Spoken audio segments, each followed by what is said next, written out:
Mga bebe ko, ang ating kausap ngayon ay si Jinky, ang bida-bida ng Amadeo. Ilang taon na po si Madam Jinky? Ano na po ako mama ko din, 57 years old na po ako ngayon. 57? Apo. Hindi halata! Mukha lang po, oo, mukha lang pong 59. Charot! Pinatanda. Hindi po halata na 57. Oo. Sa boses lang po siguro kasi boses ano daw po ako eh. Boses sa dalaga. Boses. Hindi kasi ako kasi, ang ini-imagine ng mga ka-winner natin, malaking babae si Mama Colleen, yung Apo. tipong mananakit, ganon.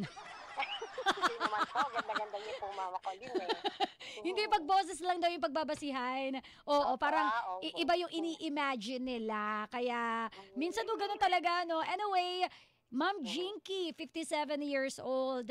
Ito na Opo. nga, today is November 1. And Opo. sabi ko kahapon, kung meron tayong mga ka-winner na may nais i-share na kwentong may nagbabalik, ayan. Sinong gustong mag-share at ikaw nga yung nag-message sa akin. Ano ba ang i-share ni Bali, Miss ano po, Jinky? mama Colleen. Opo, bali po mama Colleen kasi po yung first love ko po siya. Mhm. Nangyari po to, bali 17 years old pa lang po ako. 17 years old? Opo, bali po, naging kami po nung boyfriend ko na yon pero wala po ligawan na nangyari. Bali ano po, kasi lagi po niya akong kausap na tinatawag po siya ng tatay ko, then kinausap po siya ng tatay ko, bakit kami lagi nag-uusap. Tinanong niya po kung may gusto ba siya sa akin. So, umuo naman po siya, hindi ko po akalain. So, yun po, parang naging kami po nung time na yun na kinausap siya ng tatay ko. Oh, agad-agad! Opo, naging kami na po kasi sinabihan kami ng tatay ko, sabi sa akin, ikaw, mahal mo ba yan? Gusto mo Teka ba? lang, Sabi ko, nag-uusap, paano ba kayo nag-uusap? Private ba o telepono lang? wala pa pong telepono nun eh. Bali, ano po, may tindahan po kasi kami. Lagi siyang umarkila ng comics sa akin. Ay, comics! Ayun po. Grabe! Opo, Ang ano? lagi po siya, nag-arkila po lagi siya ng comics. And then, syempre po, ang pogi po niya, kamukha niya si Gabby Concepcion. Ay, kung Gabi ba? Kaya naman pala ang tatay mo gusto agad. Ikaw ba naman? At saka napakasipag po nun. Pero mas matanda po siya sa akin. 23 years old na po kasi siya noon. Ako 17 lang. Pero ito in fairness, nung lagi nga siyang dumadaan sa tindahan ninyo, yung tatay mo talagang agad-agad, may gusto ka ba sa anak ko? Hindi po, kasi may chismis po dumating sa kanya na hindi maganda na ating gabi daw, nandun daw po nakatambay, ganyan-ganyan, nagsumbong po sa kanya. Eh syempre ang tatay naman hindi ano yun eh, hindi yan na pauwi na yan. Alam na niya yung mga gawalawan. Opo. Pero yun na naman po kasi nasa loob naman ako ng tindahan eh. Kumbaga, kasi wala naman po mangyayari sa Madam nasa loob ako ng tindahan. Jinky, nung araw naman kasi hawakan lang yung kamay, pakasal agad. Ay, opo. O diba? Opo, And then tuloy po. And then yun po, naging kami nga po ng boyfriend ko na yun, first love ko. Yun po, so ang pangalan po niya si Darrell Morales. Darrell, oo. Para po kasi kung nakikinig po yung mga kaibigan namin na taga-supportive ako or tema, malaman din po nila yung side ko sa nangyari. So, bali, okay. tama po, gusto ko po sana malaman nila yung naging pangyayari po talaga. So, nung time po na yon 17 years old ako, magmamahal na araw po, medyo nagalit sa akin ng tatay ko na pagalitan po ako mabuti. So, tama-tama nakabakasyon po yung pinsan ko sa amin, naglayas po kami ng pinsan ko. Then po, nung maglayas po kami ng pinsan ko, nakita niya po kami lumalayas ng pinsan ko, nakita niya kami kasi nadadaanan po namin yung bahay nila pag lumabas kami ng highway. Tapos nakita niya po ako, sabi niya sa akin, saan kayo pupunta? Sabi ko nga po, yun, maglalayas na po kami kasi may talaga. Sabi niya, hindi mo ba alam yan mo, iniisip ko na yan, makakasama yun sa'yo. Teka lang, bakit nga kayo maglalayas ng pinsan mo? Napagalitan lang po ng tatay ko. Anong ginawa ninyo? Bakit napagalitan kayo nung time na yon? Kasi kasi po, yung boyfriend ko po na yon, nagyakag po siya na mamasyal kami sa Manuela, dito po sa Las Piñas. Okay. Eh ngayon, pumunta po kami. Yung mama ko po, tsaka yung aking lola, sinundan pala kami doon. Eh ngayon, natakot po kami, nagtatakbo na kami pauwi ng pinsan ko kasi tumakas lang po kami. Eh di yun po, yung pagdating namin sa bahay, yun, napagalitan po ako na sinumbong po ako sa tatay ko, yun, pinagalitan po ako. Hanggang sa yun, nagkasundo po kami ng pinsa ko. Maglayas na lang tayo kasi lagi naman tayong pinapagalitan eh. Ayun po. Pero nung time na yon, para sa inyo, tama yon. Pero ngayon na-realize nyo na hindi pala tama yon. Oo. Nung time po na yung bata, isip pa rin po kasi. Correct. Normal yan eh. Opo. Kaya po yun, sana sa mga bata na kinig, huwag po ganon. Huwag ganon. Kasi mayroon po pala magbubuwis ng buhay. So yun po, parang concern siya sa amin na mapapahamak daw po kami. So, okay. Sinong concern? Yung boyfriend ko po, kasi nakita niya po kami talagang decidido po talaga ako maglayas nun, tsaka yung aking pong pinsan. Okay. So, ang plano po namin, maghanap kami trabaho. Yun na lang po namin, kasi maglalayas na kami. Ayaw niya po pumayag, sabi niya, mga bata pa kayo, mapapahama kayo. Kasi nga, medyo may edad po siya sa akin. So, 17 ka, 23 siya eh. Oo. Opo. So, sabi niya, mapapahama kayo sa ginagawa niyo na yan. Sabi niya gano'n. So, ang ginawa niya po, sabi niya, buti pa, dadaling ko pa yun sa tita ko. Sabi niya, doon po sa Taguig. Sabi niya gano'n. So, kayo sumama sa akin at malabo pa yung pag-iisip niyo. Eh, habang naglalakad po kami, nakita naman po ng pinsan ko yung boyfriend niya. Nandun po yung boyfriend niya. So, parang nag-partner po kami. So, ang ginawa po nung boyfriend ko, sabi niya, buti pa siguro, pag-iwalayin natin itong dalawan to kasi medyo anong isip nila eh. Magulo, kaya mapapahamak itong dalawang to. So, yung ginawa po, yung pinsan ko, sinama po ng boyfriend ko, tapos sinama din po ako niya ng boyfriend ko, sinama niya ako sa tita niya, sa Taguig. Tapos naman po yung pinsan ko, sinama naman po sa Malagasang. Ayun po, ang nangyari, nung nandun na po kami, sinama po kasabi nung tita niya, handa ka na ba mag-asawa? Kasi nagsama ka ng babae, sabi na sa kanya. Sabi naman niya, hindi pa daw po siya handa kasi gusto niya pang tulungan yung magulang niya kasi wala pong asawa yung mama niya. So, sa kami kapatid siya. Tapos yung ako naman po, parang saktan din ako kasi parang sa feeling ko hindi niya pala ako talaga mahal kasi parang hindi pa pala siya ready kasi sinama naman niya ako sa tita na niya. So, nangyari po, yun po, yung tita niya, porket hindi naman po talaga decidido pa yung pamangkin niya. Sabi ng tita niya, so hindi ka pa decidido magpamilya, so ikaw matutulog ka sa tabi ko, sabi sa akin po. Yung po si Darrell, matutulog ka sa tabi ng tito niya. Kumbaga hindi kayo pinagtabi. Opo, hindi po kami pinagsabi. So, yun po ang nangyari. Nung time po naman, yun po palang mga pinsa ko, talagang decidido sila mamamanhikan na sila. So, ang ginawa ko po, nung nalaman ko mamamanhikan na sila, sabi ko, sasama na lang ako sa pinsan ko kasi mamamanhikan naman na kasi total hindi ka naman ko. So, sasama na lang ako sa kanila sa pamamanhikan. Kunwari, sumama na lang ako sa kanila sa pagtatahanan nila. Eh, kaso po, may nakakita na po pala na nakausap ako nung gabi na lumayas kami, na nakakita po. So, yung mga tiyuhin ko po, yung pag-uwi namin ng Cavite, pag-uwi niya po sa bahay nila, may mga pulis na po doon. Andun po yung tiyuhin ko, pinagdampot po yung boyfriend ko kasi kinasuhan po siya ng kaso po sa kanya, kidnap, rape. Yun po, ako po yung kinidnap, ako din po yung rape. Oo, kasi nga minor de edad ka nun eh. Kumbaga, 23 siya, 17 ikaw. And then? Opo. Tapos po din nila siya sa presinto po ng Bacoor. Ayun po, mayroon sa kasamaang palad po, mayroon po yata doong, na lang po, sabi-sabi na lang, no po. So, noong time na yun, hindi ko pa naman po alam. Sabi-sabi na lang po na mayroon daw po yatang lasing na nag-iimbestiga na hindi po yata magandang pagkakasagot ng boyfriend ko, na kahit daw siya patayin, hindi niya ako ni-rape, hindi niya ako kinidnap, na totoo naman po talaga. So, yun po, parang siguro parang na-challenge yung investigador, hindi na rin po siya takbo. Oh no! Yun po yung time na wala po akong kaalam-alam kasi nandun po ako kasama ng mga pinsan ko, kasama na ako sa kanila sa pamamanikan po eh. Oo. Yun po wala po akong kaalam-alam. Ngayon po, nagtataka ako, nung pagtapos mamanikan ng mga pinsan ko, yung mga tito ko po, tita ko, sinama nila ako doon po sa sa bahay po nila sa Makati. ayun, inalis po nila ako ng sapote. Sabi nila, kailangan sumama ka sa amin. Sabi niya gano'n. Pero wala po silang sinasabi. So, wala po akong alam.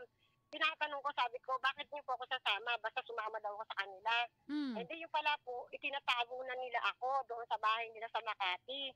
And then, ano po, nagtataka po ako, bigla na lang po, isang, po, mga bandang hapon po yun eh. Siguro mga alas 4 o alas 3, ganyan. Dumating po yung boyfriend ko doon, yung first love ko po, dumating siya doon sa bahay ng tita ko tsaka tito ko, yung nagtaso po sa kanya. Dumating po siya doon, tapos wala po siyang kibo. Nagulat po ako, paano niya nalaman to? Sabi ko gano'n, paano niya nalaman tong bahay ng tito tsaka tita ko? Tapos lumapit po siya sa akin, tapos kinis niya po ako. Kinis niya po talaga ako. Alam niyo mga makulin, sariwa po yung sa isip ko. Kinis niya po ako sa cheek. Tapos pagkahalik niya po sa akin, tumalikod na siya, umalis na siya. Maya-maya po ng konti, siguro mga 15 minutes. Dumating naman po yung yung mama ko. Tapos pagdating po ng mama ko, ayun, nagkukwentuhan po sila ng tita ko. Siyempre ako po, bata pa noon, hindi naman ako sinasali sa kwento. Naririnig ko lang po, sabi ng mama ko, wala na. Sabi ko gano'n. Sabi ko, ma, sino po yung wala na? Sabi ko gano'n. Sabi gano'n, ano po yung wala na? Gano'n po yung tanong ko. Tapos, hindi, galit po si siyempre yung mama ko sa akin kasi nga naglayas po kami. So, parang po siya sa akin noon. Tapos, sabi niya sa akin, wala na si Daryl. Sabi niya gano'n. Paano po, yung pakiramdam ko po noon, parang binuhusan ko ng napakalamig na malamig na tubig kasi kakaalis niya lang po eh. Inalikan niya pa po. Tawagan uli natin mga bebe ko, na putol lang po. Grabe. Huy. Grabe. Oo, kung merong mga kwento ng pagpaparamdam, ang gusto mong maranasan, sino yung gusto mong bumalik mula sa kung nasan man sila ngayon. Hello po, Mama Colleen. So yun na, sabi nga, wala na daw si Daryl. Opo, wala na po siya. And then? Doon ko po lang nalaman na wala na siya. So hanggang ngayon po, palaisipan pa po yun sa akin kasi yung pagkamatay po niya, hindi ko rin po siya nabigyan ng katarungan dahil po hindi ko po nasabi sa mga pulis kung na hindi naman niya ako ni-rape, hindi naman niya ako kinidnap, hindi ko po nalinis yung pangalan niya. Siyempre po, ngayon 57 years old na po ako. Ito po, alam po ito nung lahat ng mga anak ko, kinukwento ko sa kanila, naiiyak po sila pag kinukwento ko sa kanila yung first love ko. Talagang daladala ko po hanggang sa ito, tumanda na po ako ngayon. Pero hindi ko po maubos na isip kung bakit siya pumunta para ikis ako. Hindi ko po alam kung dahilan. Kung para po ba yun ay para malaman ko na mahal niya ako kasi parang nagdamdam po ako kasi hindi, parang baliwala ako sa kanya. So, hindi ko po alam or baka parang ipaalala niya sa akin habang buhay na dahil sa akin namatay po siya. Parang, ayun, hanggang ngayon po, yun po yung lagi kong dala sa isip ko, sa puso ko. Kahit may pamilya na po ako, talagang hindi po siya nawawala. So, yun po, maraming salamat po kasi na-share ko po to. Yung mga kabataan po, sana bago sila gumawa ng hindi maganda, mag-isip po silang mabuti. Kasi sa nangyari po sa akin, hindi ko po na-expect na magbubuwis po ng buhay yung boyfriend ko po. Yan po yung nangyari po talaga. Question po, anong sabi ng pamilya ni Daryl dito nga sa nangyari na napagtripan ata? Diyos ko po. 'Di ba? Anong sabi ng pamilya? Bali po siya, parang kinasuhan po yata yung police. Wala na po kasi akong kasi nilayo nga po ako nung So, hindi ka na nakabalita kahit na kasi nung 17 ka, maintindihan ko kasi noon na wala kang hindi mo pa alam ang mga bagay-bagay. Pero hindi ba dumating sa punto na nung mga 21 ka, 25, nagtanong, wala nang ganun po? As in parang ang alam mo lang, okay. Opo, bali-balita ko na lang po sa mga kaibigan namin doon sa spote na yun nga daw po, galit daw po sa akin yung mama ni Daryl kasi nga po, yun, nawala po yung anak nila dahil po sa akin, ganyan. So, yun po parang... Sa parents mo, na-defend mo ba si Daryl? Na ipaliwanag mo na wala talagang ganon? Opo, alam po nila ang buong pangyayari na wala naman po talaga, hindi naman po ako, So hindi naman po ngayon na nung namatay si Daryl nung mga panahon na yun, wala ba silang parang realization na parang somehow sila rin ang may kasalanan siguro? Walang ganon? wala po eh, kahit yung tito ko po, sila po kasi kasi parents ko po kasi noon, yung tatay ko po kasi nasa, ano po noon, nasa Riyadh po. Okay, so Sa abroad po. yung tito mo, anong sabi niya nung namatay si Daryl sa kulungan? Wala po eh. Wala po akong narinig sa kanila. Sabi lang po nila, hindi ako pwedeng magbigay ng kahit na anong Impormasyon. impormasyon. Basta may mga pumunta po sa amin noon ng mga sa balita. Meron po nakapunta na balita pa po yan sa Tempo. So parang pinupuntahan po ako para kuhanan nila ako ng pero Reaction. Opo, tinatago po nila ako. So, yun, noong time po na yun, siyempre, pag bata pa kayo, sunod-sunuran lang din po kayo. Pero Hindi naman po kayo, dumating ba yung panahon na na-open up ito with your tito and naitama kung ano yung mali? O talagang wala na? As in, nung time na yun, parang let it pass, hindi ka pinagsalita, and then kinalimutan. Namatay na po yung tito ko, yung tita ko, namatay na po sila, pero hanggang sa kamatayan po nila, hindi po nila ako kinausap na tungkol sa bagay na yun. Ayaw na po nila yung pag-usapan. Parang ganun po. Opo. Sa magulang niya, lumapit ka na ba ever?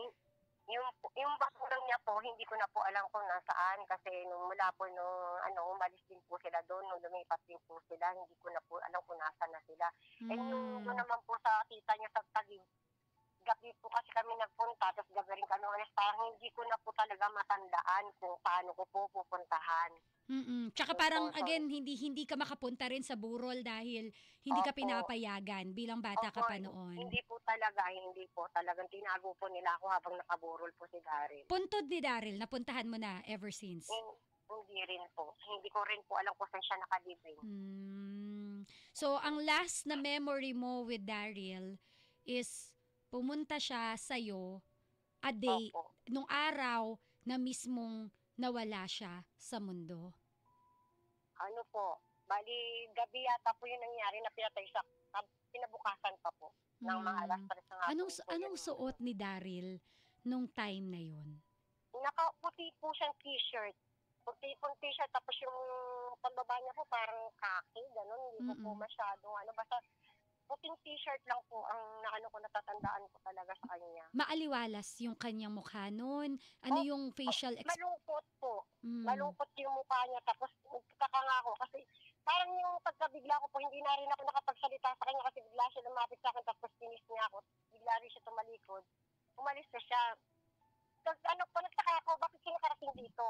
Bakit paano niya nalaman to? So yun po parang, hindi ko naman po bigla siya na rin umalis. Hanggang bigla naman po dumating na rin yung mama ko. Yun po. Hindi ko po talaga, parang ako nabigla, gano'n. Natulala ka. Hindi mo siya hinabol kasi parang, hindi po. Oo, kumbaga bigla lang siyang umalis, wala nang tanong-tanong, kinis ka lang niya, and then wala na. Opo, tas malungkot po yung mukha niya, ganun lang po. Then after nga nun, dumating ang nanay mo, and breaking the news, nawala na pala si Daryl. Opo, wala kinikilabutan na po ako, Diyos ko po. Opo, kaya po sabi ko, ngayon po, 57 na po ako, meron po pala talagang ganun. So sa akin po kasi personally nangyari po talaga sa akin. So sabi ko parang, nakikinig po yung mga taga-sapote, sa nangyari po na yon, hindi ko naman din po yun kagustuhan. Talagang siya naman po kasi nagano sa akin na sasama niya po ako. So parang, kumbaga sinave niya rin po talaga kami. Sinave po niya kami na pinsan ko sa talagang kapahamakan. Kumbaga maraming nangyari. Opo. Hindi ito nagkaroon ng closure mula noon hanggang ngayon na 57 ka na. Opo, wala po closure na nangyari. So ngayon, it's been how many years? 40 years na po, 17 ako no, 57 po ako ngayon. 40 years. Opo. Okay. Maraming salamat po for choosing my program na i-open itong kwento ng buhay mo, itong kwento nyo ni Daryl. Ngayon, sabi mo nga, ito yung chance mo para maiparating yung mensahe sa kaniyang pamilya, kamag-anak, o kung sino pang nakikinig sa may bandang Zapote, Opo. ano po yung mensahe mo sa kanila? Sa mga tao po na nasaktan ko sa pagkawala po ni Daryl, ako po, mas sobrang sakit po yung naramdaman ko. Halos ilang taon ko po itong daladala hanggang ngayon po. Daladala ko sa aking puso, sa aking isip, na konsensya na siguro kung hindi ako naglaya, hindi kami naglaya, siguro hindi po nangyari sa kanya yung ganun. Hindi siya napunta dun sa investigador na sa kanya. Baga, sinisisi ko rin po yung sarili ko sa mga tao po na nagmahal po kay Daryl, na nakikinig po ngayon, lalo na po sa mama niya, sa kapatid niya. Kung ako po ay humihingi po ako ng paumanin kung nasaktan ko po kayo. Pero ako po ay dobling sakit din po. Kahit na po may pamilya na, dobling sakit pa rin po nararamdaman ko sa nangyari po na yun. Hindi ko po yun makakalimutan hanggang sa siguro mawala na po ako.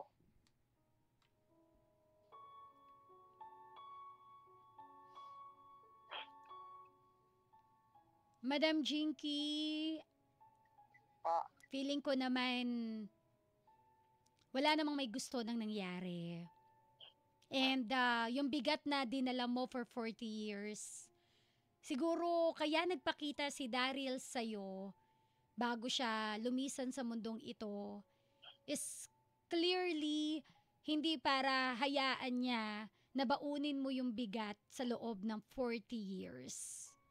Siguro, baka yan nga yung paraan ni Daryl, kaya siya nagpakita, is para iparating sa'yo na wala kang kasalanan, nangyari na ang nangyari, at yung pagmamahal na yun, babaunin niya sa kabilang buhay. Siguro ito yung pagkakataon na kaya ka napatawag or kaya ka natawagan ni Mama Colleen. Maybe this is the closure na hinahanap natin. 'Di ba? Kasi sa dami ng mga nagpapatawag, humihingi ng payo, isa ka sa nabunot, o 'di ba nabunot? Nahugot ni Mama Colleen. So clearly, maybe this is a sign for you to let go and continue praying for his soul. And also forgive yourself. Kasi sinisi mo ang sarili mo, dinala mo yung bigat for 40 years. Alam mo at alam ni Daryl ang intentions ninyo sa isa't isa. Ang mahalaga doon, minahal mo si Daryl ng totoo. Wala kang kasalanan. So maybe it's really time po to let go yung bigat na dinala mo for 40 years. Total, nasa sementeryo ka ngayon, ibaon mo na yung pakiramdam na yan. Magtiri ka ng, di ba po, magtiri ka po ng kandila ngayon, ipagdasal mo uli si Daryl. And, malay mo, bigla kang dalawan ni Daryl mamaya. Ay, naku, gusto ko nga po eh. Para malay mo, Daryl, baka naman. Oo. Si ano lang Pogi pa rin po siya. Pogi pa rin po siya ngayon. Oo, Jinky. Si Jinky lang dalawin mo, Daryl Accessory lang ako dito, wag ako. Pero pogi ba? Teka nga. Opo, pogi po siya. Kamukha po yung Gabby Concepcion. Oo. So, yun po. Ako, for me, ako naniniwala ako, Miss Jinky, sa mga, sometimes, I do believe in signs. Ngayon na nag-usap tayo, perfect November 1, ngayon na naibahagi mo yung kwento mo, I think it's a sign to forgive again yourself, to let go of that feeling, and finally, masarado na natin yung, teka, nawala lang mga kabebe ko. Grabe, no? 40 years mong dinala. Ang hirap. Ako naniniwala ako na may rason kung bakit kami nakapag-usap ngayon ni Madam Jinky. I believe in sign na ito na yung pagkakataon. Para ito na talaga yung panahon para isarado kung ano man yung hindi niya maisara-sara for the past 40 years. Kaya kinikilabutan ako, bebe ko. Oo. Andito ka ba, Daryl? Kinikilabutan ako kasi parang grabe yung timing. Eto, last na to, tawagan natin uli. Naputol kasi mga bebe ko. Ayan, Jinky. Opo. Ayun na. Again, patay natin yung radyo, ha? Ito po, lumayo na po ako. Lumayo ka man sa akin. Again, finally. Opo. Sabi ko nga kanina, I believe in signs. And this is the sign for you to forgive yourself, for you to let go of that feeling. What matters most is alam nyo ni Daryl ang totoo. Okay? Opo. Kung meron kang message kay Daryl, ano ang message mo sa kanya? Kay Daryl po, message ko sa kanya, hindi ko makakalimutan yung mga time na lagi niya akong kinakantahan. Lagi niya po akong kinakantahan ng Perhaps Love. Sabi niya, Perhaps Love is like a resting place. Perhaps Love, ano? Perhaps love is like a resting place. Yung ganun po yung... Yun po yung mga laging hindi ko po makakalimutan. Lagi niya po yung kinakanta sa akin kapag pupunta po siya sa bahay. Talagang, yun lang po talaga yung pinagdamdam ko, no. Ala ko po, inisip ko po na hindi siya desidido sa akin dahil sinagot niya po. Siguro, totoo lang po talaga na gusto niya pong patulungan pa yung magulang niya. Kaya hindi pa siya ready na pumasok sa isang po. Tsaka bata pa kayo nun. Opo, bata pa kasi po ako noon. Kaya siguro ayaw niya pa rin po. Pwede pong ganon.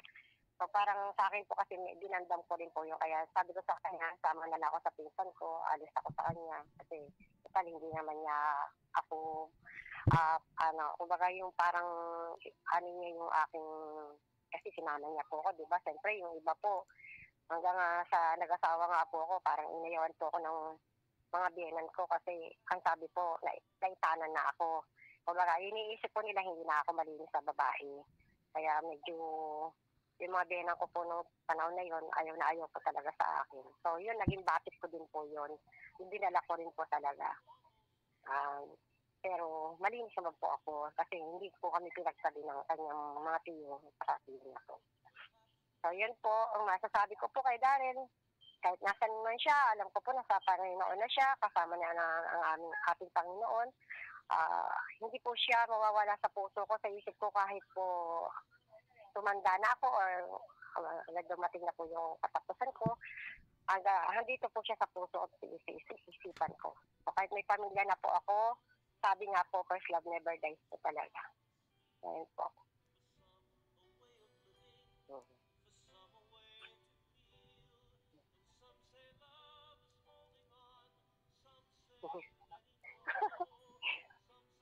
Salamat po. Sarap pakinggan nun.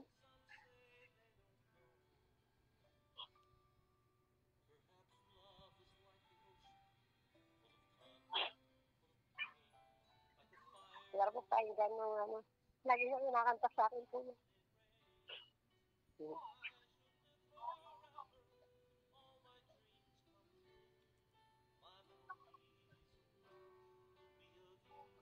Maraming salamat, Miss Jinky. And I hope after this call, okay ka na. And again, thank you for sharing your story. Thank you din po so much. Maraming salamat po. Maraming salamat. Alright, thank you po. And ingat po kayo dyan sa sementeryo, okay? Thank you po. Once again, ka-winner, yan po ang kwento ni Miss Jinky dito sa Heart to Heart with Mama Colleen. Kinikilabutan ako.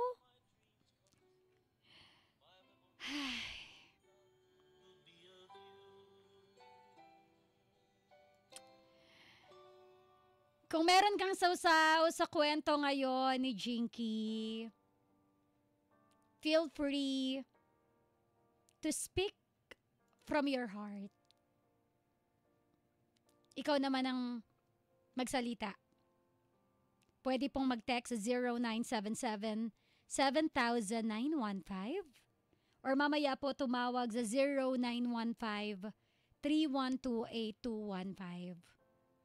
It's been 40 years Panahon na nga ba para mag-let go? It's been 40 years. Panahon na nga ba para patawarin ang sarili? Ka-winner, ito po ang kwento ni Jinky dito sa Heart to Heart with Mama Colleen.